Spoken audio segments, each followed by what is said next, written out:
Good morning. This is Deborah Carpenter. I'm calling to order the Tuesday, April 25th, 2023 meeting of the Comprehensive Land Use Plan Committee. It is 8:37. Thank you. Mr.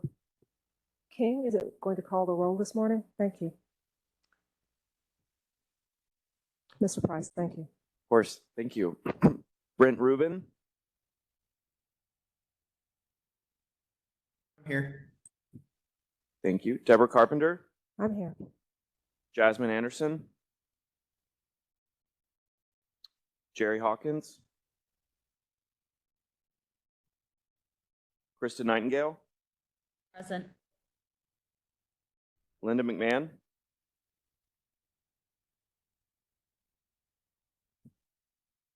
Lynette Aguilar.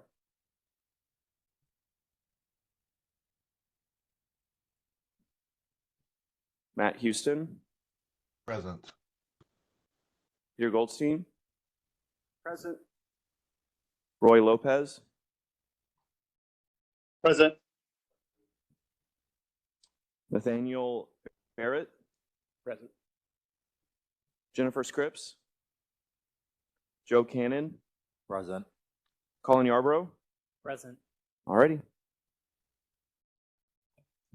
Thank you. Really, the first item on our agenda is a Forward Dallas Place Type Map working session. This is working session number 2. All right, thank you so much, Commissioner Carpenter. So today, before we actually get started with our workshop, I just want to take a few minutes to introduce the new members on our panel. So I will actually just read their names out and have them do a quick introduction in terms of who they are. The one member that's new that won't be joining us today is Jennifer Scripps. We'll give her an introduction when she joins us next time. So I'll go from, I guess, left to right from my side, introducing Colin Yarbrough. Hi, everyone. Colin Yarbrough, lifelong Dallas resident, current PhD student at SMU, working on issues of transportation and environmental justice. And yeah. Thank you. Nate Barrett. I'm Nathaniel Barrett. I am an infill developer here in Dallas. I also do commercial real estate brokerage. Excited to be here. And Joe Cannon. Good morning, everyone. Joe Cannon. As far as what I do, I am a senior project manager and licensed architect, and currently a part-time MBA student at SMU. So excited to bring what knowledge I can to this committee. All right, thank you all so much. I just want to double check and make sure that everybody online can hear us okay. Could you all give me a thumbs up? Perfect, 2 thumbs up, thank you.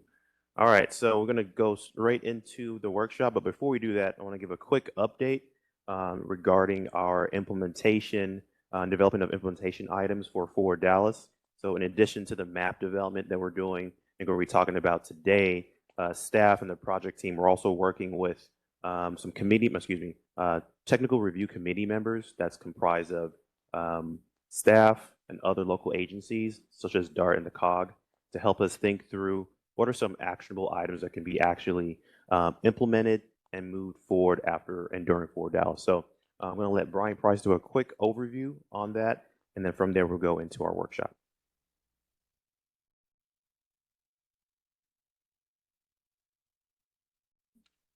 Good morning, everyone.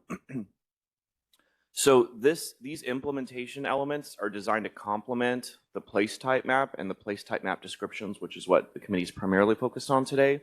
So the implementation plan really has 2 big parts. It's the map itself, it's the description of the place types, which really give it its teeth and definition. But then there's these sort of above and beyond implementation measures that are more about interdepartmental, interagency collaboration and programmatic development in order to support the 6 goals you see in front of you. You've seen these 6 goals before. These were derived from extensive community engagement and interaction. And so these are sort of the main overriding principles of Forward Dallas. And so we have implementation items listed for each. So very briefly, just an overview of kind of where we are. We have met with a lot of our technical review committee partners. So those are other departments in the city, as well as other agencies like DART.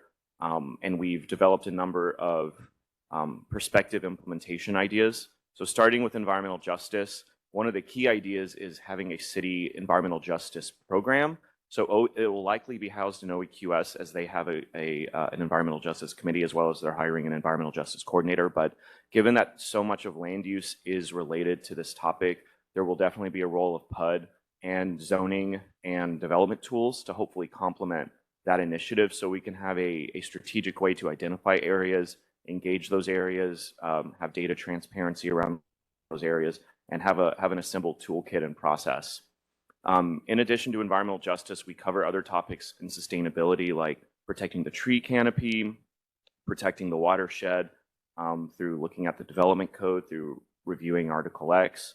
And so there's a few other tools there, like encouraging environmentally productive land uses, like looking at city-owned land and trying to find ways to promote green linkages and green uses in those spaces.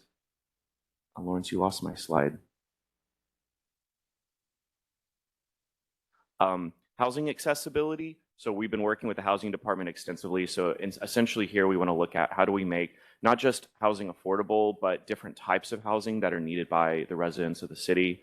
And how do we promote neighborhood stabilization and anti-displacement work? So hopefully we'll be working very closely with the housing department. We've had very positive conversations with them so far, looking at ways to align the future land use vision and place type map with housing placement.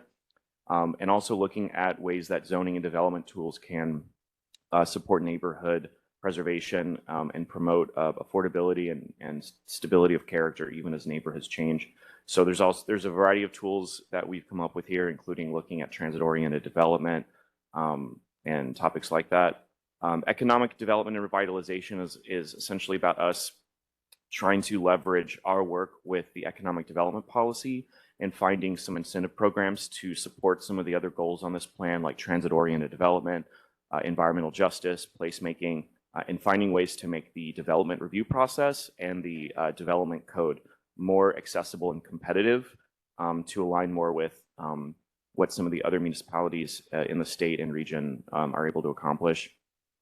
Urban design is a core component of the plan as well as an element. So essentially looking at really defining those urban design principles for the city and incorporating all the various urban design documents that are already policy or in place, and finding implementation tools like the bond program, like the thoroughfare plan, and other initiatives to actually implement these projects around the city to improve quality of life.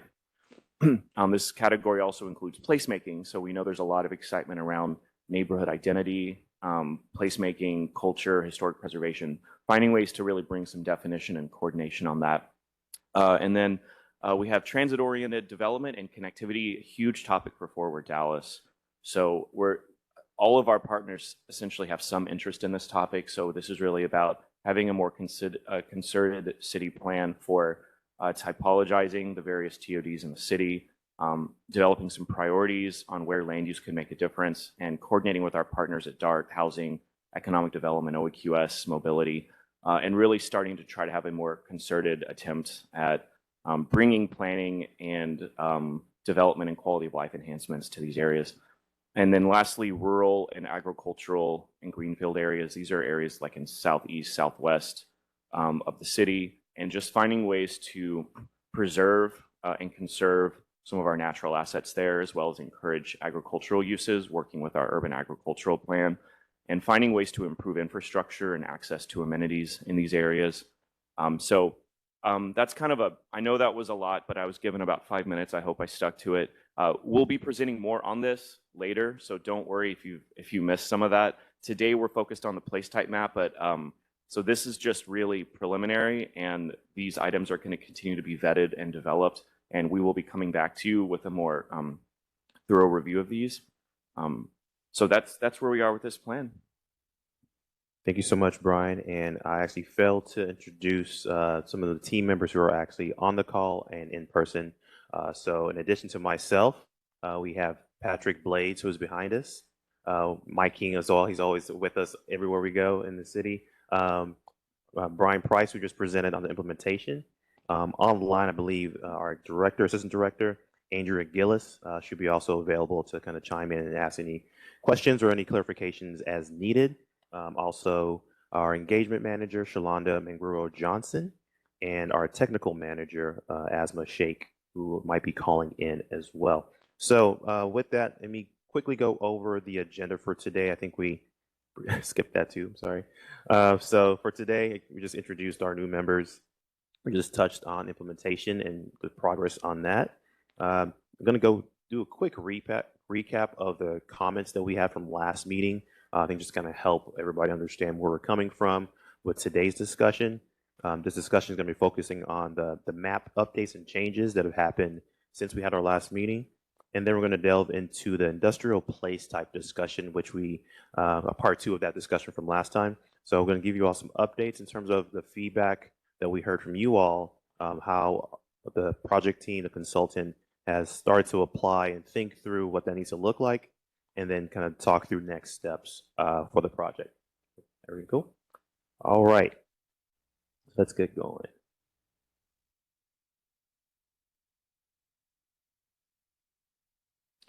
So this is just a quick overview in terms of what the different touch points that we've had on this particular mirror board. So like I mentioned before, on March 28th, we had our initial workshop with the club members, and those comments, I'm going to do a quick recap of what those were. But before and afterwards, staff has had certain touch points with this, in addition to other meetings and other items that we've done to kind of try to figure out the best way of addressing some of the place type concerns and descriptions that we talked about on the 28th. So just a quick recap of the comments that we heard from the club last time. I'm going to be going all over this board. So if y'all get dizzy, just look down. So one of the few things that we heard specifically to the flex industry place type is that it was too broad. It kind of served as this placeholder where everything just got dumped into. The fact that at the time, the flex industry place type didn't really have a primary land use that it was designating or focusing on. That also made it hard to understand what exactly that particular place type was. Kind of zooming around some more. As we look through the place types and how they are integrating with others, like especially through this matrix that we're developing and kind of playing with, trying to make sure that's clear, that this is kind of showing that aspirational type of what the city wants to see in the future from a future land use perspective. So we're going to be using those comments to kind of make sure we update the information that we're presenting to you today. Another thing that we heard too is the place types need to reflect heavy industrial uses. So I think at the time we had the definitions for the flex and for the industrial hub. They were kind of unclear in terms of what they were actually defining. One of the comments was to have a place type that's specific to heavy industrial uses. So we'll talk through how we're going to be approaching that. And also too, when we do have those place types next to a residential community, thinking about how do we think about the transition or the impacts of those residents in that community. A few other things, and just kind of orient you with the colors. Green was from last time, so that's what I'm looking at today. We need to be very focused when it comes to the industrial uses and how they conflict or where they conflict with specific communities in the city. Again, going back to touching about industrial place types, being very clear about what dirty industrial uses are, where are they, and how do they affect communities, and if they are by a particular community, how can we buffer by using either commercial, mixed use, and other uses that can be helpful with that transition from a neighborhood community to an industrial, I guess, place type.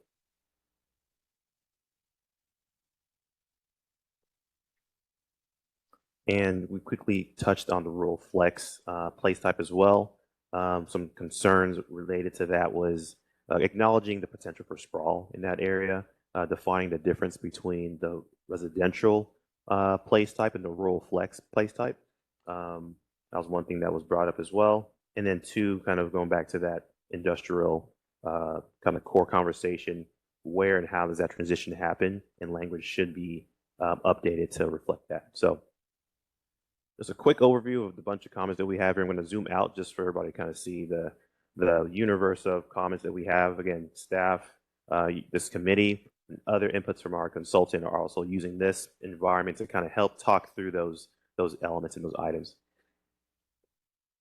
All right, so what I'm going to do, just based on some of those comments, I'm going to go through the place type map updates that we had kind of recently published, and that's currently online.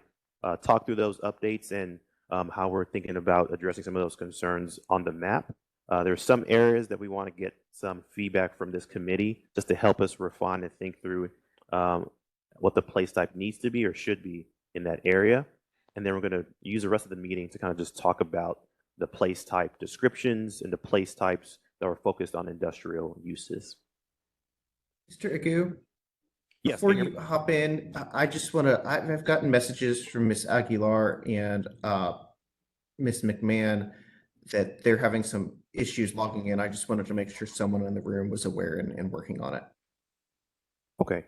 If Mike King or Brian could help with that on the back end, that'd be great. Thank you so much. Great, thanks y'all.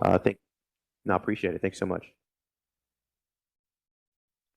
All right, so from March 1st, this is just showing that initial draft map that we had produced.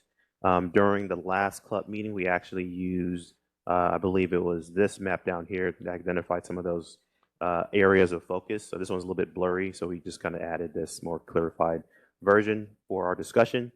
From that, the map that we have now is the one that's on the screen, version 2. And there are certain areas that have changed from version 1 to version 2. I'm going to do a quick overview of what those areas are, and we're going to do a deep drill down into a few areas. So the areas that are in yellow and hatched, those are the areas that had changed from version 1 to version 2. Either there was some discussion in that particular area, either the place type changed or modified its bounds, or the community had kind of some major issues that would just need to be flagged in that first version. So again, the first iteration of the map was based on just current policies that existed. This second version with these comments reflected the comments from fall of 2022 up till January, or I think February, excuse me. And then the next push, the next update that we're going to be showing probably beginning of May is going to reflect the comments from the month of March.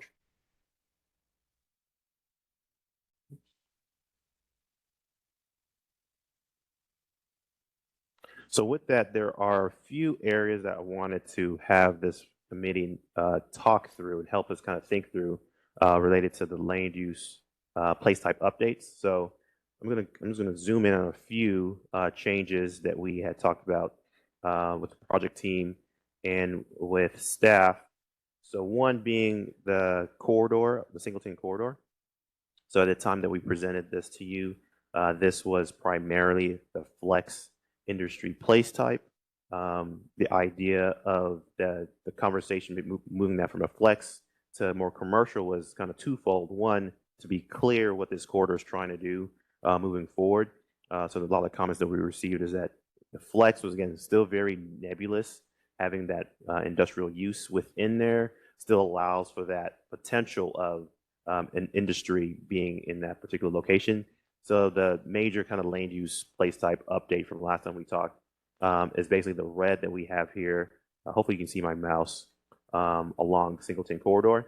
That also includes what's kind of happening going north of Singleton. So red is the medium commercial mixed use district.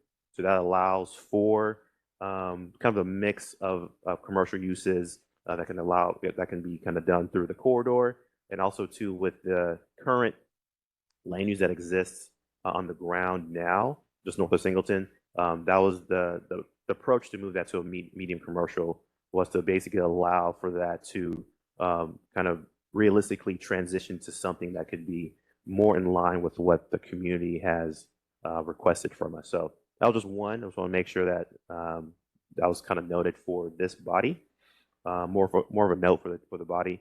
But we're going to go and kind of go to a few different areas within this map, and we'll have some conversations about that. After we get that feedback, we're going to transition again the conversation to the rest of the industrial place types. Any questions, comments just on this initial one that we have on the screen? And then feel free just to kind of jump in whenever, those online and those in the audience. Okay, so one of those areas that we've been talking about is the design district. So at the time of publication for this particular version, that was designated as being this flex industry place type, where there's this transition from kind of legacy warehouses to a more commercial type of community. But after looking at the actual uses on the ground, the uses are actually more of a mixed use commercial type of environment. Although the building stock is focused on, these older warehouses which have been rehabilitated, rehabbed, adapted. The update that we're going to be having in this area is going to be more of that medium commercial as well. So to go in line with kind of being clear with what's going to be in this area, again, the design district, what's going to happen is this is going to be updated to be something that's probably more in line with what's on the ground and what's envisioned for the future as being a more mixed use commercial type of place. So with that, the first area that I want to have a conversation about, and also my project team is going to also be able to jump in as well, is as we go basically north of 35, just north of the Trinity, the areas that are kind of abutting Irving, around where my mouse is, I'm going to zoom in a bit here. This is currently has industrial uses, and it's not doesn't look like the design district. So the discussion that we want to have for this particular location is just from your experience, just from your knowledge on the ground, being club members and community members, the way that this could transition or what that could transition to. There's been conversations about, does this become that extension of the design district where that medium commercial mixed use kind of spills into this part of the city as well. I know that we've heard some from developers as well and other members that could be something that could happen, but we want to get your feedback in terms of what that could be. And I think, Patrick, I'm not sure if you want to jump in just a bit, just kind of like give some context regarding this particular area, what you've heard from the community, and then the questions that we want to kind of specifically pinpoint for the club members.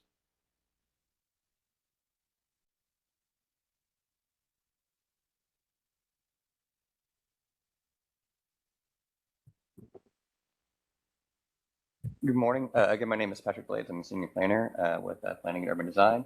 And again, I think Lawrence put it pretty good. That when we have conversations about areas of Dallas in which we think, with developers, with members of the community, where they say, okay, what does this look like for 20 years, right? This is what For Dallas is. It's a plan for the next 20 years. And this is one of those areas that we heard feedback that people said, we're not sure they should still stay just industrial yards for the next 20 years. And if there are areas to develop in the city of Dallas, is this one of those areas that should have some more intense land uses on it? There's not a lot of residential around there. So if we have so many more people that are moving to Dallas, and we need to think about areas in which may need to develop more intensity than they currently are, is this one of those areas that should develop into something that's more than just that industrial yard? But again, as Lawrence pointed out, this is where we're seeking that feedback, not just here in this meeting, but after the fact to say, okay, are you talking to people who say, yes, this is a good location for more intense development, or no, this shouldn't be a location in which we should just stay heavy industrial? Since I'm catching up, just for my benefit, the purple district versus the pink, is that kind of exclusively industrial versus? Yes, sorry, yeah, thank you so much, and my apologies. So the purple that we have on the screen at the time of publication, that is designated as our industrial hub. Industrial hub is kind of focused on heavy industrial uses, and also at the time, the pink was that kind of flex light kind of industrial use as well. So yes, purple is kind of focused more on heavy industry, and the pink is going to be more light industry. And just to clarify a little bit more, so as Lawrence pointed out, people reference the design district as an area in Dallas, but it's not so much warehouses and manufacturing like it used to be 20 or 30 years ago. This is moving more towards retail, more apartments, more hotels, more of that type of stuff. And so the design district gets away from that warehouse feel and has more of a, if it turns more into an area that might look more like Deep Ellum in a couple of years, and that becomes more of a medium commercial mixed use area, then does this area become either more of a flex area or become more of an extension of that medium commercial mixed use area? I would just say kind of just, I guess, more of a question or concern with that land use adjacent to Dallas Love Field. And I should know this because I fly out there quite often. But as far as just that area being a transportation hub between, I guess, what goods are flown in and out of Love Field, and then having to go to distribution centers, which I'm not sure if there are distribution centers located in that area. I'm kind of familiar just driving by it, but that would just be something that I'd want to know a little bit more about, just that adjacency to the airport, and then also to what's that I-35 and 183. So not to say we should make it a flex or it should transition, but just what's the importance of that location next to those highways and the airport?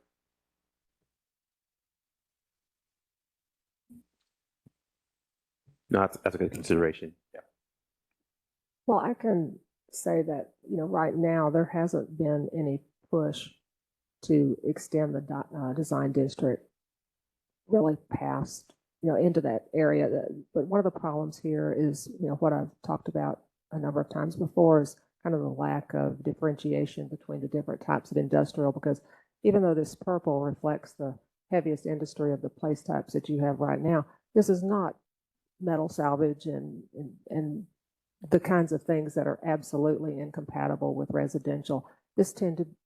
Right now, it tends to be very logistics, warehouse, heavy trucking, that sort of thing. And I think probably for the foreseeable future, it's likely to stay that way. That's not to say that beyond that time frame that it might eventually go the way that the design district is pushing west, but I don't see any evidence of it right now. But I do think it's also very important that we make it clear that this area does not need to go more industrial than what it is now. Because right now, based on the place types, you could look at this and go, okay, the outside salvage type uses, and that's not really it. It needs to stabilize at this, not go more industrial. So yeah, so and just to make sure I understand both of the past comments, that it's more of it may not be apartments and hotels, but it shouldn't be more industrial. This should be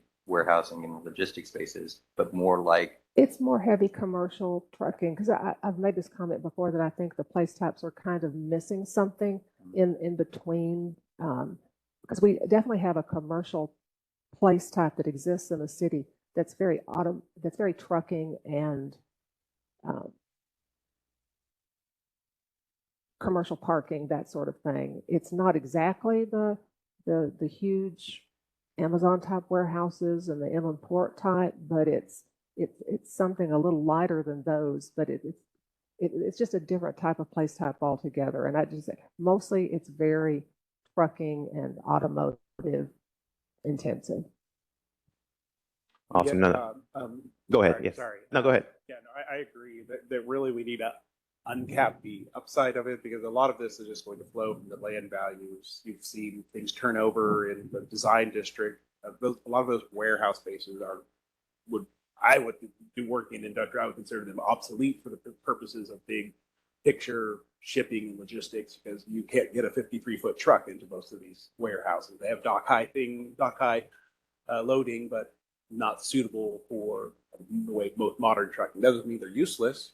In fact, they rent out for a lot more than the per square foot than a lot of the big warehouses out there. So it says it may be currently heavy industrial, but while not restricting the current use for that, allowing for higher value uses to come and take that place, because you don't want to pay a lot of rent for an outside storage or an industrial space. They're interested in transportation connections. They're interested in low land costs because they use a lot of land for industrial processes. So this will all happen as there's great trends all around Dallas Love Field in terms of land values and more people wanting to be in that area.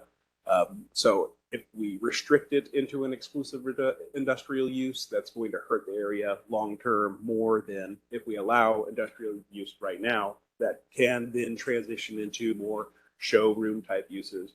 I have worked with clients who, a lot of granite guys, for example, they've got loud saws. They work outside. They keep their slabs in the yard. They do their work inside, so they're not extremely obnoxious, right?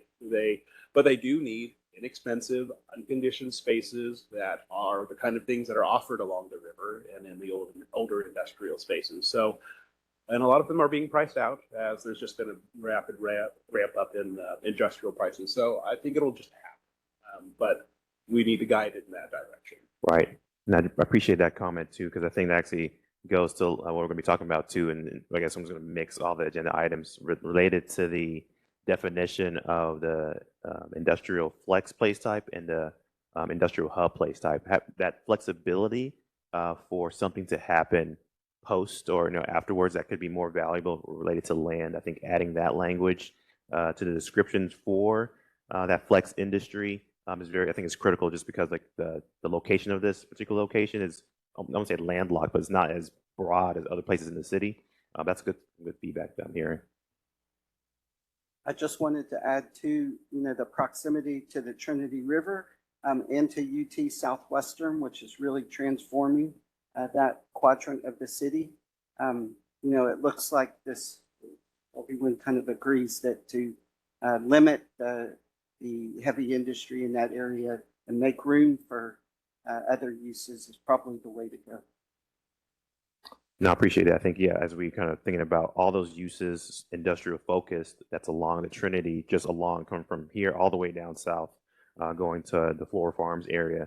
How do you want to treat that condition, and how are we going to be using the language and that adjacency to kind of remediate, help reduce those kind of noxious environmental impacts? That's a good point. I would also like to point out that the built environment is very different in this area that's color-coded purple right now. The design district, old industrial space, are smaller, tend to be smaller shops. They're tighter together. There are not a lot of yards around them or space. And once you get into this purple area, the buildings are smaller. They're not necessarily smaller, but I mean they're smaller in relation to the entire site. There's a lot of room for storage and room to park cars and maneuver big rigs and that sort of thing. So you are looking at very different environments here. No, I appreciate that. And I'm actually hearing like two different things. I won't say different, but I think I want to kind of just summarize what I'm hearing too. I think one, in terms of that design district, that type of development kind of going and increasing and becoming something that could be up here as an extension. I heard, a few comments that, really haven't seen that push for that type of kind of growth for that type of industry. But I think on the other side, we don't want to limit this location to be focused on, I guess, light industry. Having that ability for that mix, adapted reuse, I think is also critical, just because the amount of land that is here could be used for other, I guess, more, I forgot how you put it, Nate, more valuable, more kind of more return on investment in terms of what's happening for specific developers. So I think thinking about like that balance between this is probably not going to be a design district, but in terms of how we craft that language for this kind of flex industry, that ability to still have those mixes of uses from a land use perspective to allow for that in the future. I think that's what I'm hearing too. So maybe that could be that mix of not being a design district, but still allowing for that flexibility to kind of have some of those artisan uses and other kind of uses in the future that could supplement that. Additional. I do have another question. Right now, I mean, we're just seeing part of the map. Do you have the design district coded a different place type than, say, Deep Ellum or the Cedars at this point?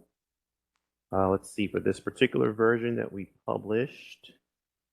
So right now, the Cedars is the regional mixed-use commercial.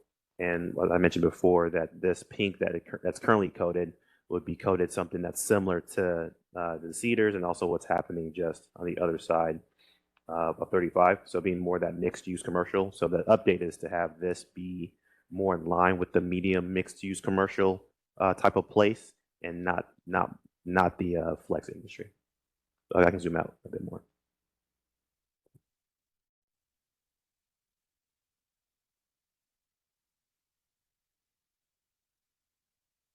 And any comments online? I know I haven't picked anybody. Let's make sure we're getting your comments too. Okay.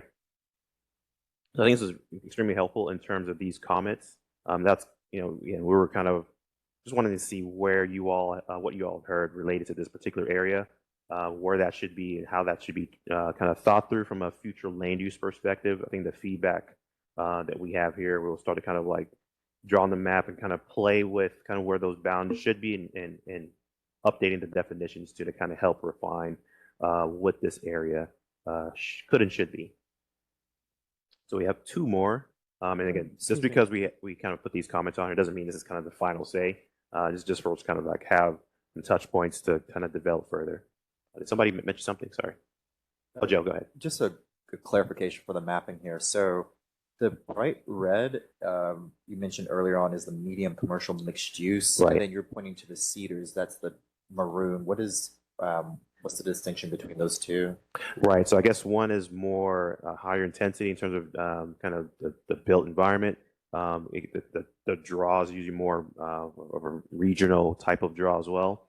So I think it's kind of that transition as you get from kind of more neighborhood type of commercial. I mean, that could exist along, for example, along Singleton versus something that's a little bit more dense that attracts more people regionally to the area. That's another area that's still kind of being discussed from kind of input that we're hearing. And a lot of people kind of are thinking about, should this be part of downtown? Should this be part of the city center? Should this be more of a medium commercial? Should it look like Deep Ellum? So this area is also one of those that's kind of changing. We're having conversations about right now. It's regional commercial, but there's discussions about what could and should this be for the future as well. No, appreciate it. All right. So one other area, I think actually two more. Again, please feel free to just jump in as I'm talking because I can't see any hands raised. So please just kind of let me know if you have any questions online and in person. So one area that I wanted to also talk through is the area near Mountain Creek, Capella Park, Grady Neblo. I think a few of you are all familiar with this area, so I'm going to zoom in for a conversation and kind of briefly touch on what we've heard and what the community would like to see. So currently, for Dallas 2006, Southwest land use study, kind of identify what's happening around DBU and Capella Park as being more of an institutional kind of campus that exists. Excuse me. But also what's happening here, let me make this bigger actually than Compass south of 20.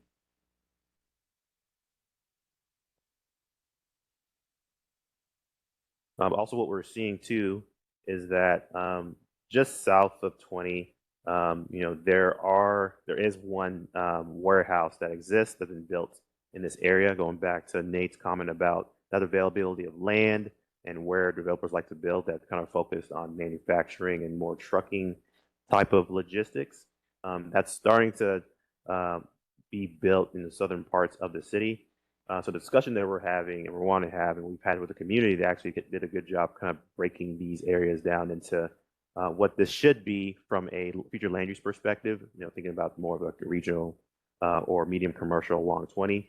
It's just to think about in the future, your thoughts related to the future land use that should exist in this area, especially with having this little pocket neighborhood within this broader institutional kind of neighborhood. So just kind of orient people with what's happening here. Dallas Baptist University, just north of this area, going even further north on Hensley Field, that's just above the lake. Mountain Creek Lake Park to the west, and in the purple, there's a gun shooting range, and along 20, I think going up to Loop 12, that's kind of designated as being institutional. So I think the question that I'm wanting to ask you all is, from your ears on the ground related to the future land uses that exist, what we've heard from the community is that the 20 corridor could and should be more of that medium commercial and trying to extend more of this residential neighborhood kind of more through the west portions of the site, and having the southern parts of it kind of either going into open regional space, or thinking about if it's going to be kind of kept as institutional, how or why should that be the case. So we're kind of hearing a few things. Just want to hear what you all have heard from the community, if you're familiar with this area. If not, this would be some other places that we're going to be having community discussions with to kind of further tweak what these are. But we want to make sure that this comes before you all too as well for conversation. Yeah, so I'm gonna jump in here. I actually am familiar with the area. Actually grew up just south of the 408-12 interchange there. So I actually remember when Capella Park was under construction, and I know that one of the big issues, maybe during COVID, shortly after COVID, was the concern about having that industrial land use encroaching next to that residential development. I'm just kind of, and I'm not taking sides here, but as far as seeing that that's one of the more unique topographical areas in the city, that there should really be some concern and thought given to how can you responsibly apply residential land use, but also still incorporate the natural geography that's in that part of the city and really capturing that. Right.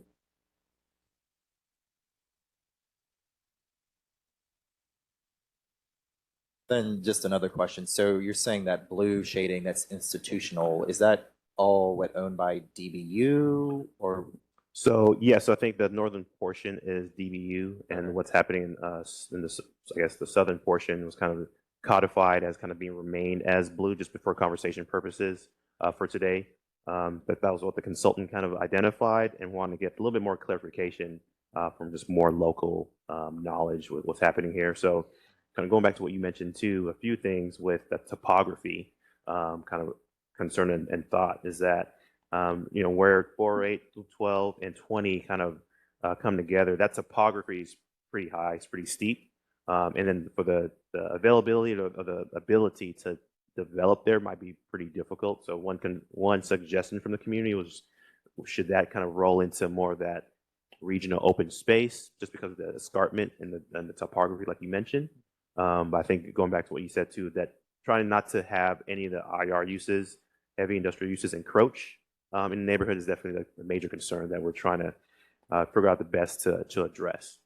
And as you were saying that, I was just thinking, kind of went down the road to Austin by Lake Travis, how, you know, it's actually, the topography is a little bit more steeper than that escarpment here in Dallas, but they've been able to, you know, granted, these are multi-million-dollar homes, but that's all been zoned industrial, or not industrial, residential. Yeah. But again, it is catering to developers that can actually take on the cost to develop in that kind of terrain. So you mentioned that the land use in Austin is? So surrounding Lake Travis, right? That it's yeah, your residential. So is this actually in the escarpment zone? Oh, what was that? Is this actually in the escarpment? Part of it. So I think the portion that's around where my mouse is in kind of more of the escarpment area. And there's some portions up here that I believe, I can double check with the Google map, but the portions of it are within. There is already a lot of regulations of the escarpment zone. I think it's almost impossible to develop anything there already. So that anything there, and I would think takes care of itself. But the rest of it, there's a lot of warehouses there, southwest of Capella Park, and it's a great location for logistics.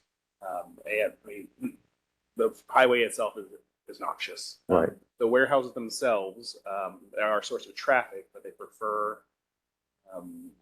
wide roads designed for heavy truck traffic. The roads, as long as the thoroughfare plan reflects a residential usage around Capella Park, like it does now, the trucks are going to avoid that because it's just annoying for them to use. So I don't see a lot of incompatibility between the warehouses that are going, other than complaints about visual aspects of seeing a warehouse.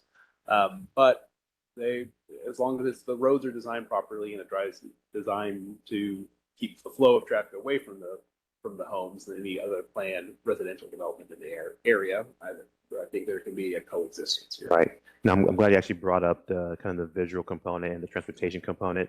So as we're thinking about, pollution, it's not just kind of what's happening within the air or water, but I think noise pollution, visual pollution, as others kind of bring up that our attention that just they don't want to see some certain uses by their neighborhood. So I think as we are thinking about, if and how that adjacency occurs, those are the different types of kind of elements that we're thinking about.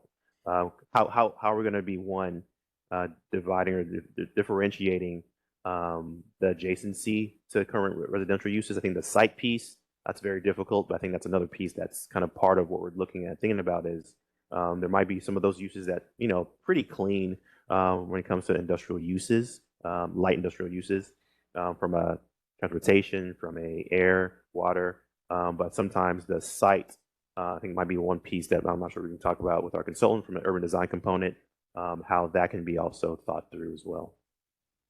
Hey, Lawrence, I'm wondering if it might be helpful to dash in or somehow note these escarpment zones on the map, particularly if they're restricted uses, because that's almost a place type in and of itself, right?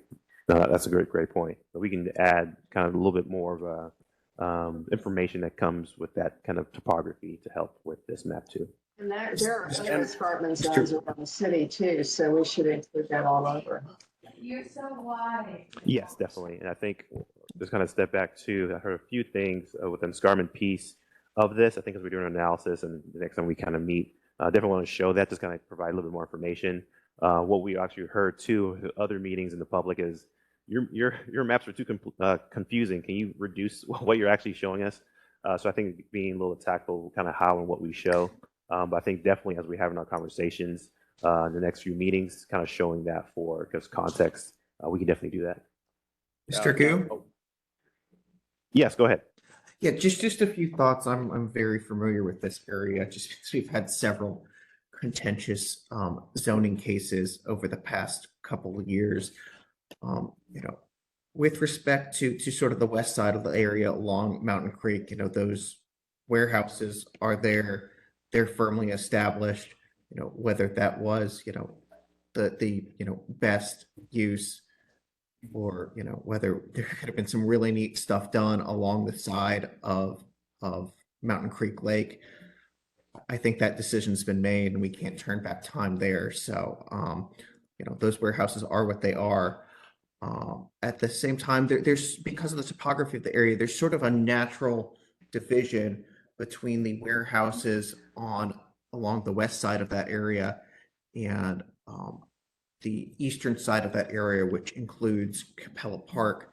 And the Capella Park PD is actually really, I think, an interesting, well done planned development district, and it's not fully built out.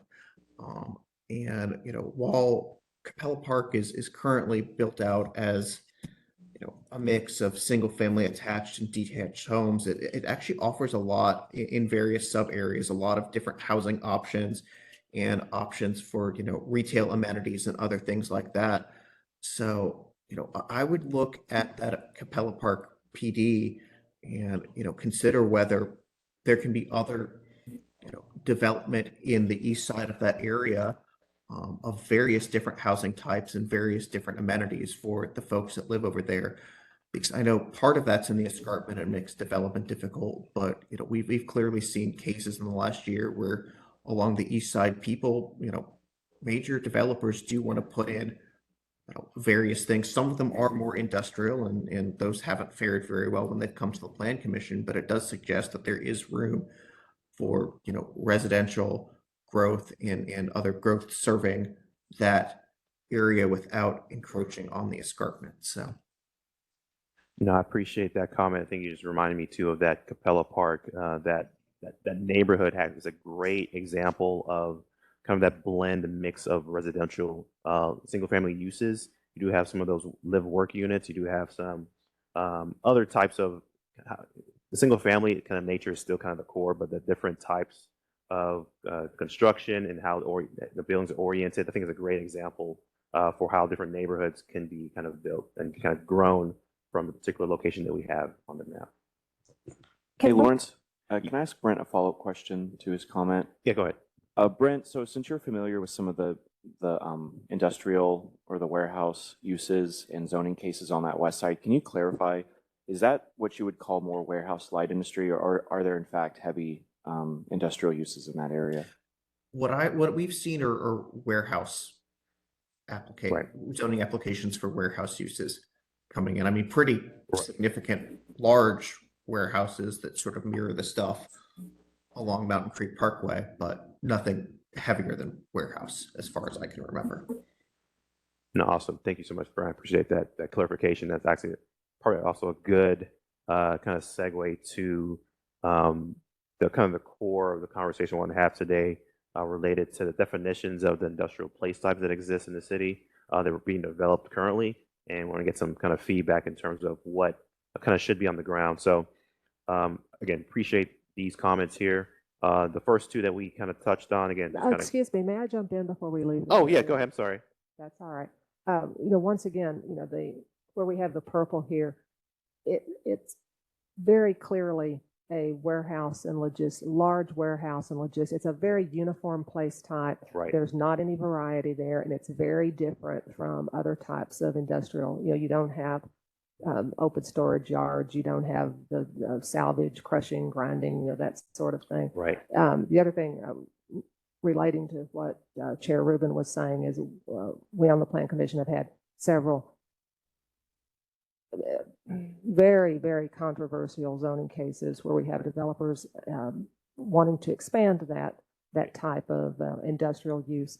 And the neighbors, the feedback from the community has been very consistent, very loud, very vocal, that they do not want to see that, I'll call it warehouse logistics place type, expanding beyond where it is now. Right. That they don't feel that it's compatible with the rest of the area, with the escarpment, with the streets, with the existing residents.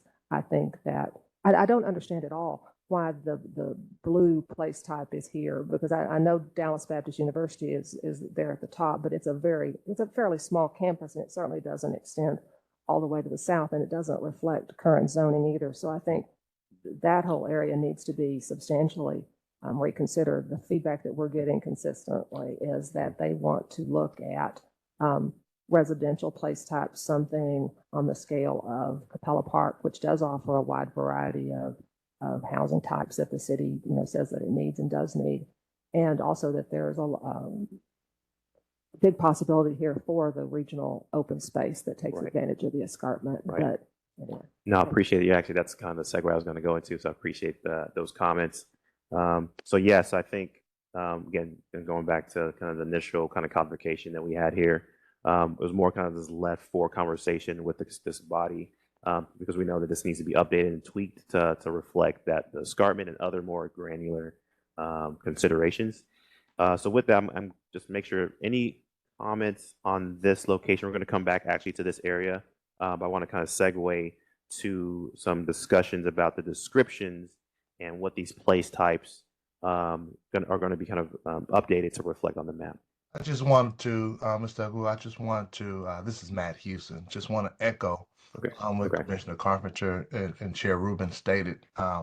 Though I haven't been familiar with the current zoning cases, I know about 4 or 5 years ago, this has still been an area of contention, particularly with the inland port or with the expansion of industrial uses.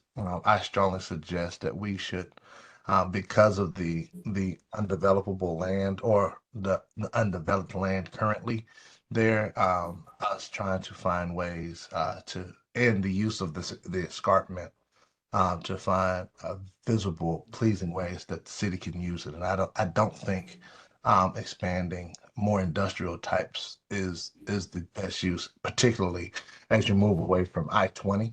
I know the 408 is a potential corridor for more industrial uses, but I think that we should be very intentional and trying to provide residential areas and more in these spaces. No, thank you, Mr. Houston. So just to try to summarize a little bit, the conversation that the areas that are currently the larger warehouses, that should still be a industrial place type. But the areas that either are in the escarpment or currently are undeveloped, that those areas should be areas either reserved for public and open space or some more residential type of places. Is that generally Yes. what we're hearing? Yes. That's what I'm hearing. I would just add that clearly differentiate the industrial place type that exists there as not being any more Right. incompatible than it already is. That Yeah. there is, I know I sound like a broken record, No, but there it's- is a warehouse, logistics warehouse place type Right. that naturally exists. Yes. And the map needs to reflect that. Yes. So we're going to go straight to that. So, right. Can so I again, hop thank you in all with for that. one quick question? Yeah. And Yes. Maybe it's not a quick question. We've looked at our 3 specific areas that we plan to look at today. Is that right, Mr. Agu? Correct. Yes. Yes. I do have one kind of other question, concern, and I don't expect for, there to be an immediate answer for any of y'all to jump through, but we've talked about 3 areas and we've said, in what I've heard consistently is some industrial uses may be acceptable in some of these areas, but for all 3 areas, unless I've missed something, I think what I've heard consistently is the noxious industrial uses are not, appropriate in any of these 3, which I don't have any reason to disagree with that. But I was wondering if staff has identified any areas in Dallas, that are, meaningfully separated from residential and other incompatible uses where, some of these noxious industrial uses, that the thought is to continue to allow them or allow some expansion. I know no one wants a batch plant in their backyard, but we have batch plants, in the city of Dallas right now. Some of them are in very clearly incompatible areas because of the residential, proximity. Has staff identified any particular areas that some of this heavy industrial is appropriate? Because I do think that if we're having these conversations, we're going to have, at some point, difficult conversations about where the truly heaviest of the heavy noxious industry is allowed, if anywhere. But I just want to kind of focus on that, that far end of the spectrum for just a minute and see what staff, has Yes. I thought think there. that's, yes. Thank you for the second segue into kind of the next portion of what we're going to be talking about is, one, the clarification relative to the flex industry place type, the industrial hub place type, and what that should actually be. So what we have in the map, and we'll get to your questions that you just mentioned. I Okay, want to great. orient you on all the scribble that's on the screen.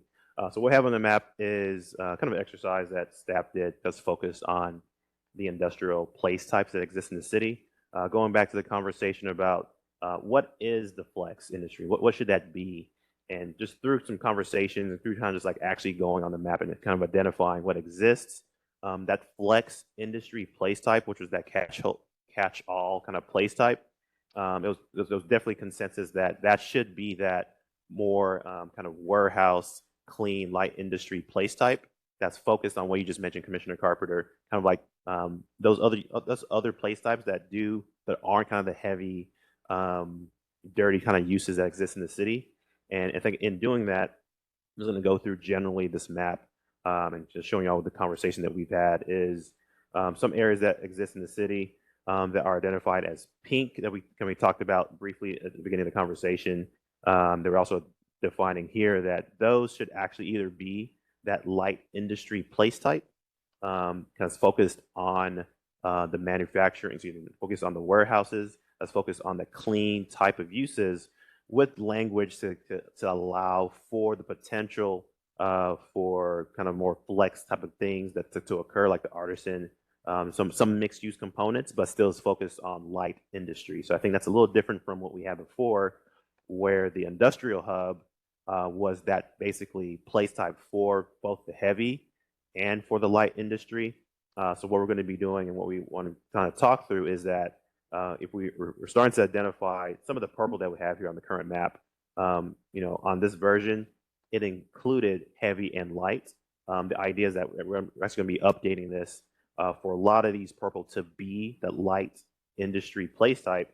And what that's going to leave is a kind of the specific locations where that heavy industrial place type should be. So I'm going to just quickly kind of go over this map in terms of some of those purple areas that were identified as industrial hub that are going to be kind of transition to the more light industry place type, and then going to that second part of the question about where does that leave the actual heavy, more noxious uses in the city. So just going back to the earlier conversation that we had, just north of the Trinity, close to the design district, this area over here that we talked about, you know, it was currently codified as industrial hub. This is going to be one that also gets kind of recodified to the light industry place type, because again, it's not kind of emitting very noxious kind of polluters, but also too in terms of the scale and the type of land use that exists. This is one of those areas that will be kind of being updated as well. As we go further south by Capella Park area as well, the purple that we have here, that will also be kind of switched to that light industry place type. Again, the focus is not on the heavy crushing, smeltering, but again, more just the logistics, the houses that exist in the city. Those are going to be also updated in other parts of this map that we've started to identify and circle. We're still doing some analysis for some areas, like, for example, here, where there are some IM uses.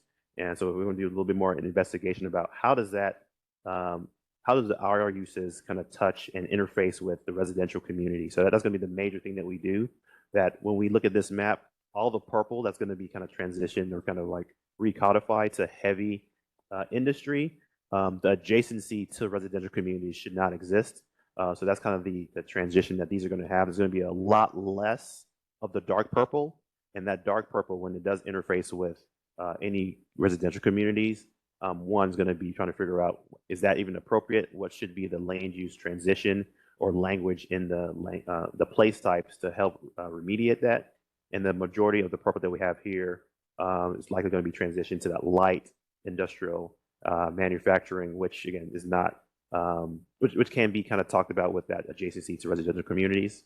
Another location we're going to be updating, you know, McComas. McComas is going to be staying, you know, heavy IR, but the area that exists closer to the Trinity, that's going to be, we're thinking about, you know, it's going to be probably either going to regional open space, or if it's going to be if looking at the plan for McComas, and if they're thinking of growing, that's going to help us kind of figure out that dividing line between kind of reducing that heavy IR place type, and then kind of maintaining the geography for McComas. So that's going to be one of those locations that remain that heavy industry place type.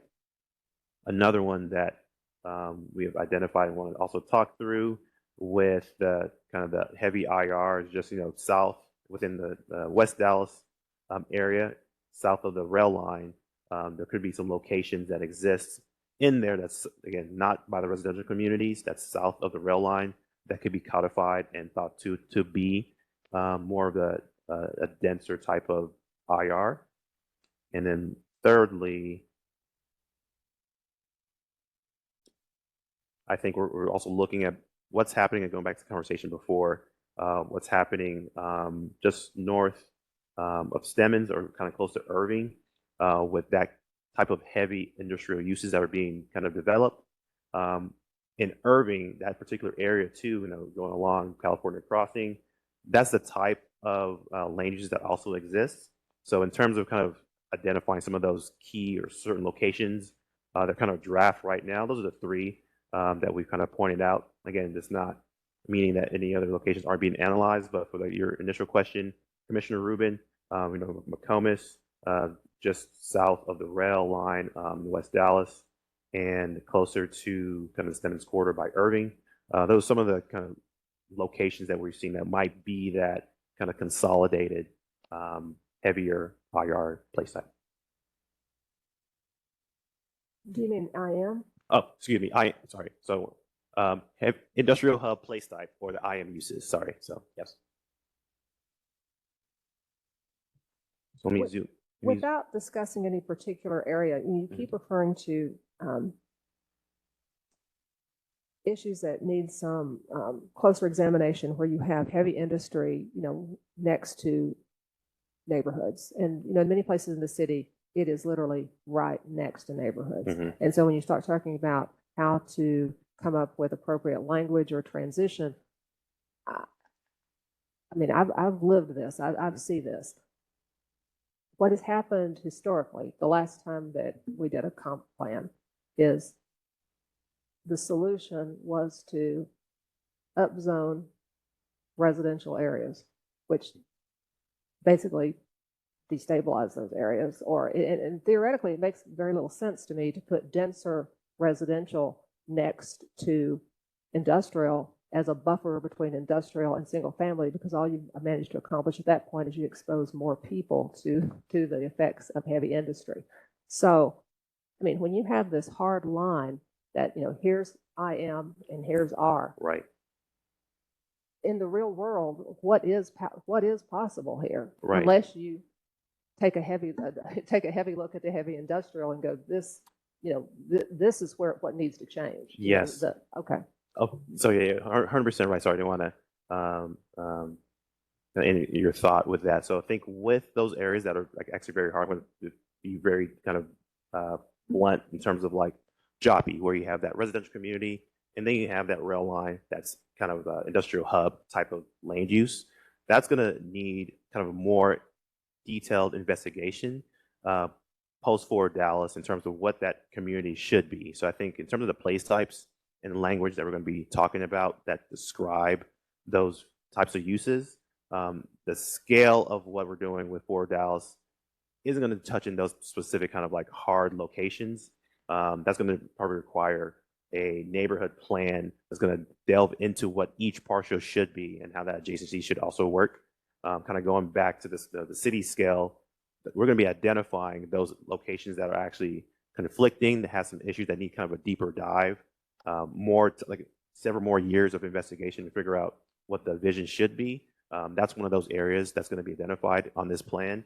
Also, too, within West Dallas, that's going to be another area and try to figure out what that should be. But I think for now, what we're looking at, we have kind of the suite of place types that exist that kind of touch on some of those issues that we just talked about. But when you do have an IR, excuse me, I keep saying IR, we do have an industrial place type, we do have a residential place type, and basically none of those are going to be changing. I think it's going to definitely need more scrutiny. So we're not saying that the residential community should go or that the UP rail line should be kind of unearthed. Either of those options are actually probably not going to happen.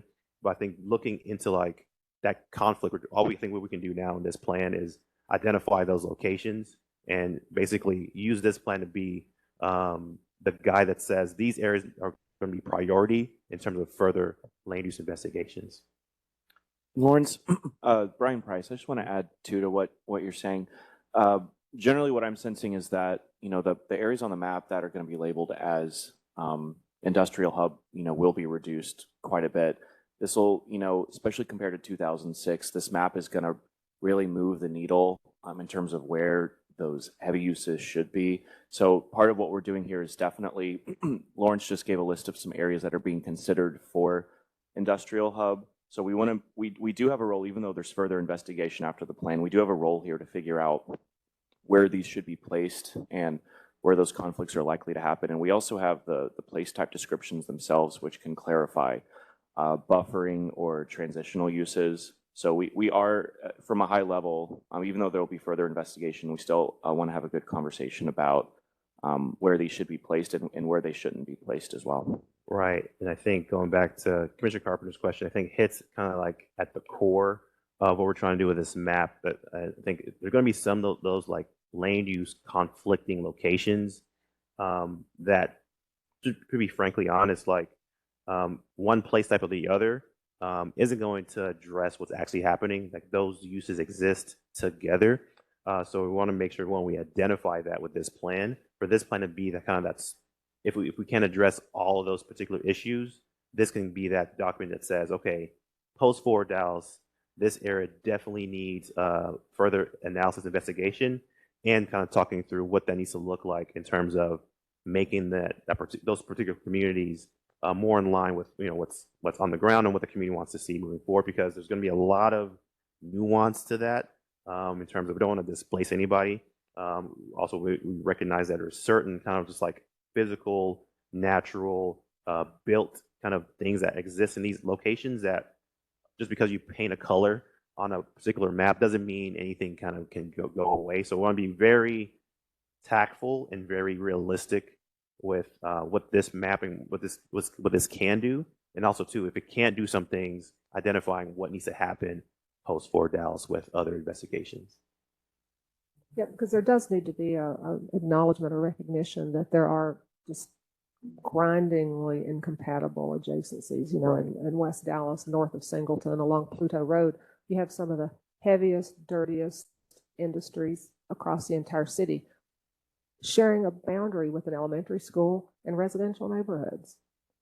And no amount of landscape buffer zone is going to change that. So, and then on a related note, I guess, in the far northwest part of District 6, which is, west of Stemmons, close to, between Stemmons and Irving, you have significant environmental issues here in that most of that area is in a floodplain.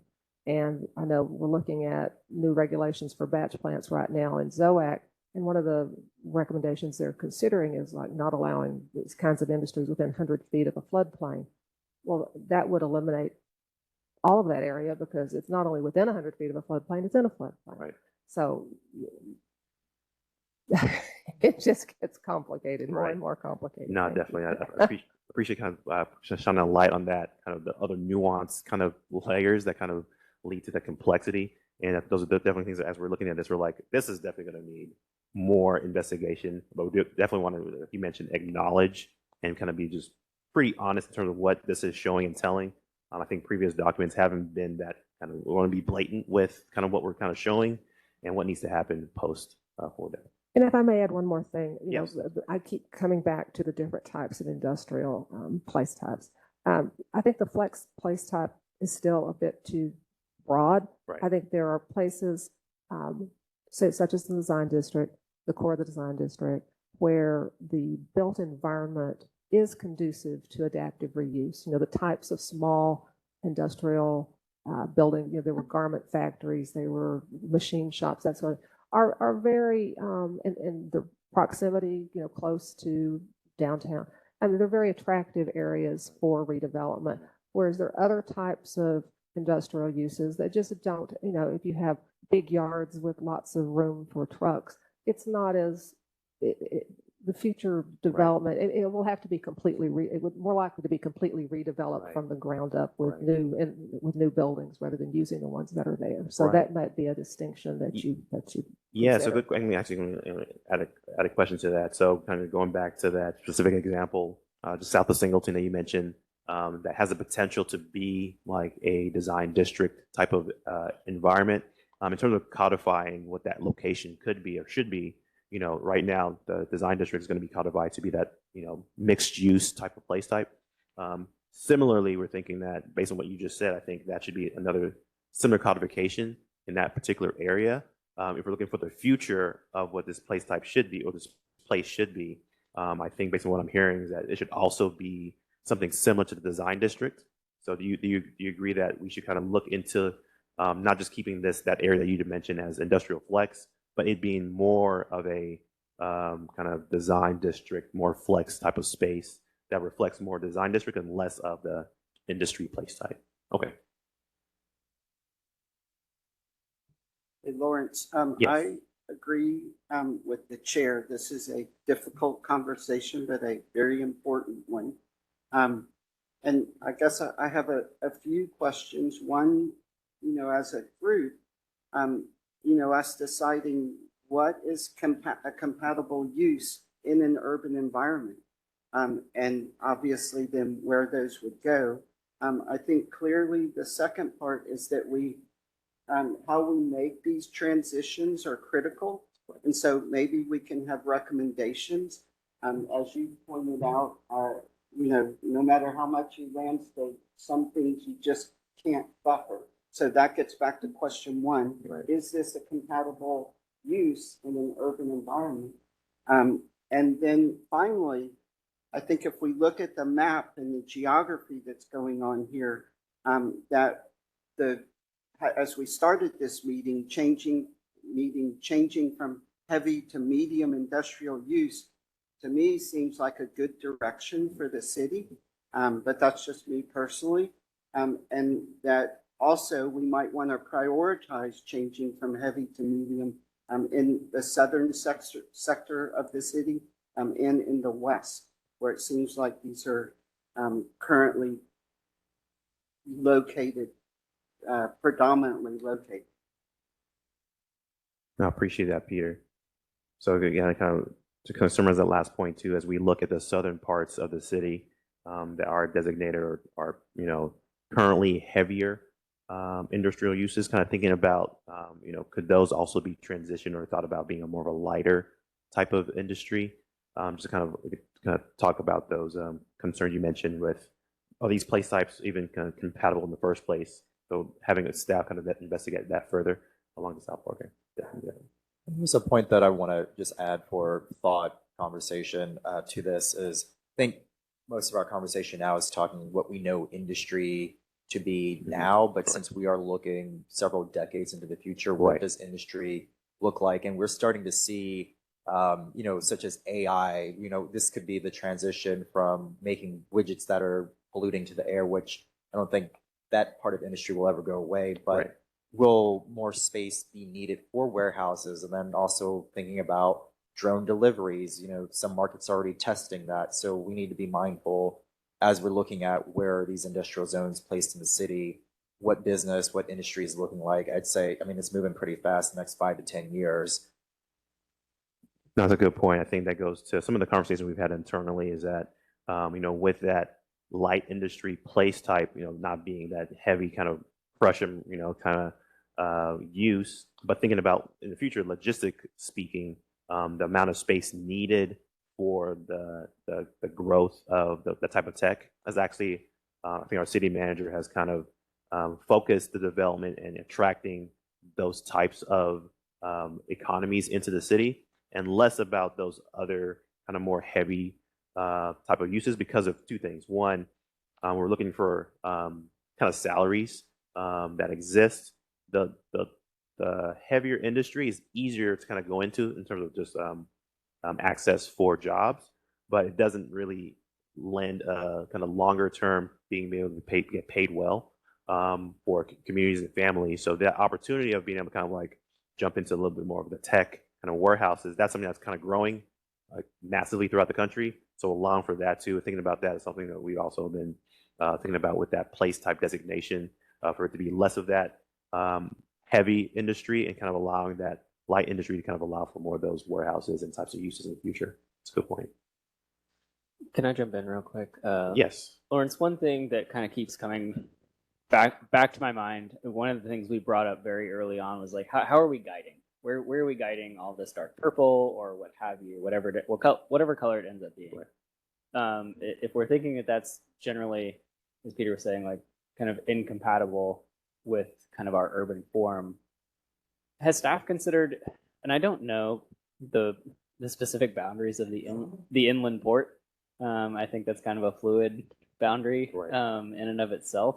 And I know a lot of it doesn't exist within the city of Dallas. It's more of a county county opportunity. But when I'm looking there at kind of like the south central, just south of McComas there where we have that one sticky note, is there any coordination or working with the Inland Port Authority, or well, I guess they're not authority, but the Inland Port? Right. There's actually going to be starting kind of conversations with the cities just south of this location, Wilmer Hutchins and Lancaster, because they're part of that basically is the Inland Port, those communities. We're also having conversations with the county, I think in the next week or so, kind of to talk through that, but we're going to be having kind of more specific conversations with those municipalities that are part of that area because they're kind of major generator of income has to do with the locations. And I think, like you said, kind of stepping back, we're part of this regional kind of organism. So I think if we think about what should and could be here, I think having that coordination with those particular cities is definitely going to help, think about how those uses in the city jive with what's happening regionally and other parts of those cities just south of that. So that's the conversation we have kind of scheduled coming up.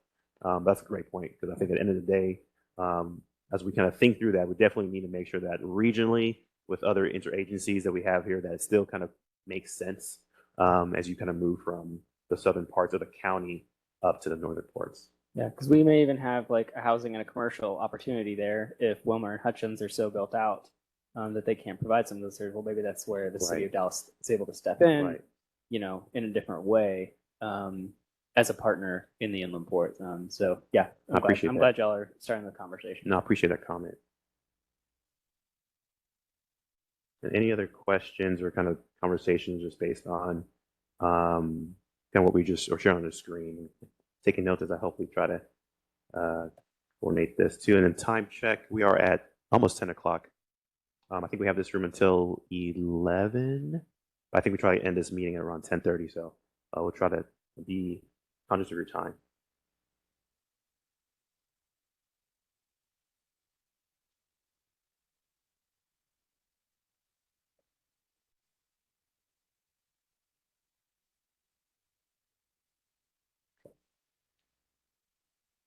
And then on the call too, just want to make sure that, we have anybody virtually. If you have any comments too, just please let me know before I touch on the last few items for today's conversation. All right, thank you so much. I'm gonna pull up my notes. So, we talked about some of those locations that exist in the city. There we had conversations about the land use changes and updates that need to happen in the map. Conversation with industrial place types. I think one being clear with how we're going to be refining and defining the industry place type. The flex industry place type to basically be a light, industry manufacturing place type, and an industrial hub being specific to heavy and kind of more, impactful uses. So that is going to be able to change and modify what's on the map. So it's going to be less of the dark purple. The light purple is probably going to remain pretty much the same, and some of those light pinks that exist will be kind of transitioning to either a medium kind of commercial type of place type, which is similar to the design district that we talked about, and also too with the conversations that we've had with some areas just south of Singleton in the D6 district. That's also probably going to get modified to that. There's one other, industrial-ish place type that we wanted to talk through and talk about was the idea that we had like the rural flex industry place type. So at the time that we had a conversation, staff and the project team was thinking about as we look. Let me go up here. As you look in areas like Kleberg, the foot of Dallas. Let me zoom in here. Sorry.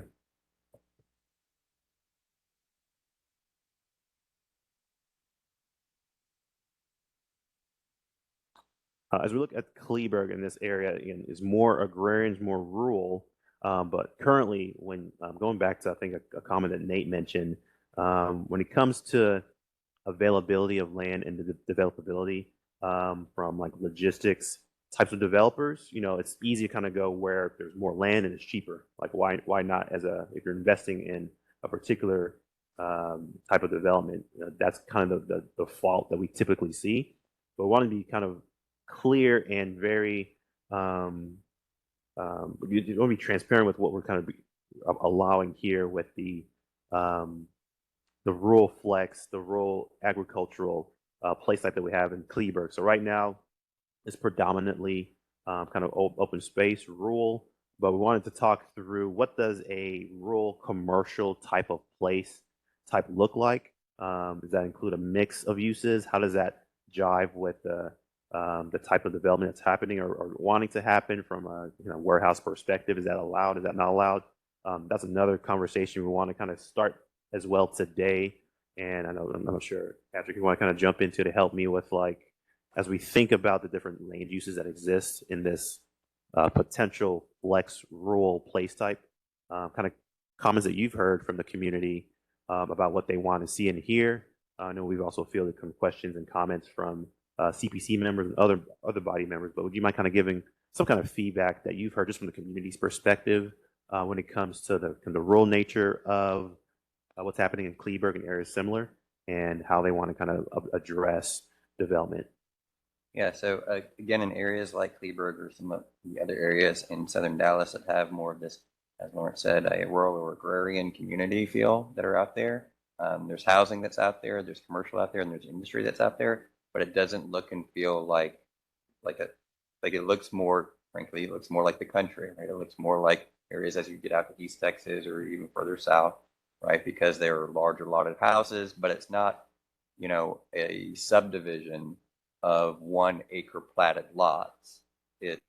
I have, 3 acres here, I have 4 acres here, and I have a barn out back, and I've got a horse or two. And so that's the type of lifestyle that exists out there in Kleberg. And when you talk to folks, when I was at the meeting in Kleberg, there is a desire to keep that there, as opposed to, okay, well, I'm going to, somebody sold their 20 acres and it got turned into a suburbanized subdivision, frankly.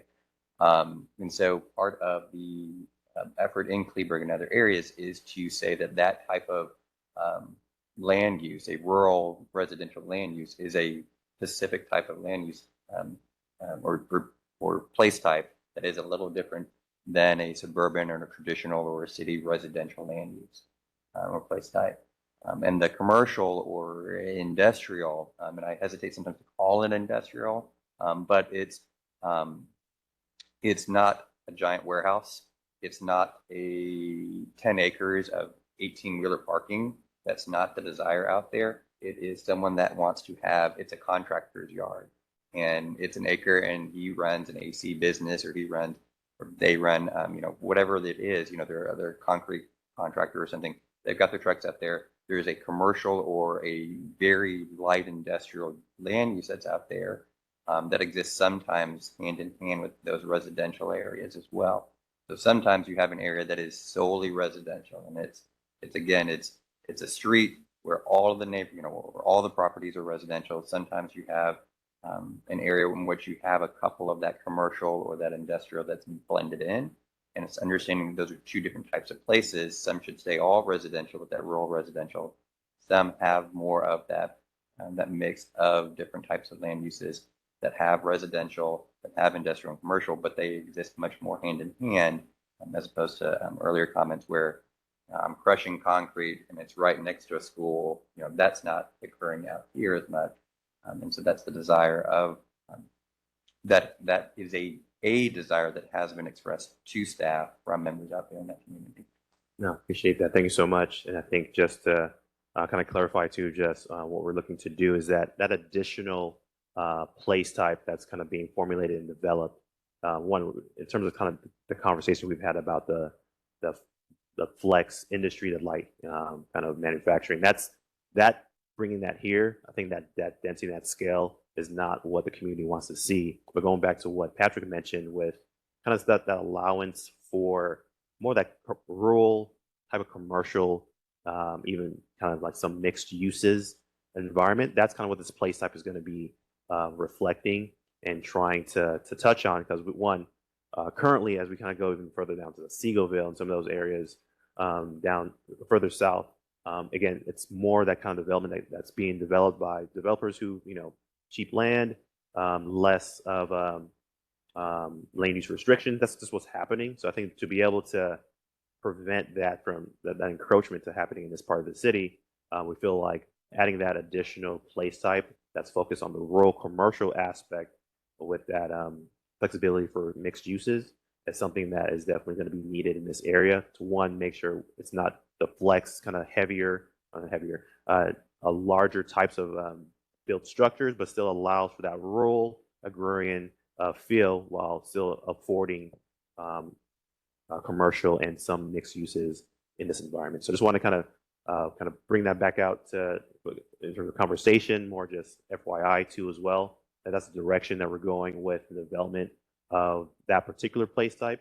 And then next time that we do meet again, the idea is to kind of send you all of the place types, detailed descriptions about how adjacencies work, the land uses work, how the kind of combination of place types and land uses would work on a particular location, and then having kind of more of a confirmation about those list of place types that are being developed. So just want to kind of see if there's any questions on that particular place type. That's, again, it's kind of the newer one that we mentioned early on last time we met, but just want to confirm that we're going to be developing that place type further to address some of those concerns that Patrick mentioned. Sure. While I appreciate their desire to maintain the status quo, they're part of my view of a comprehensive plan is that while no area needs to or should have to bear all of the change, no area is exempt from the change. Right. And we are in the largest metro area in Texas and one of the largest in the country.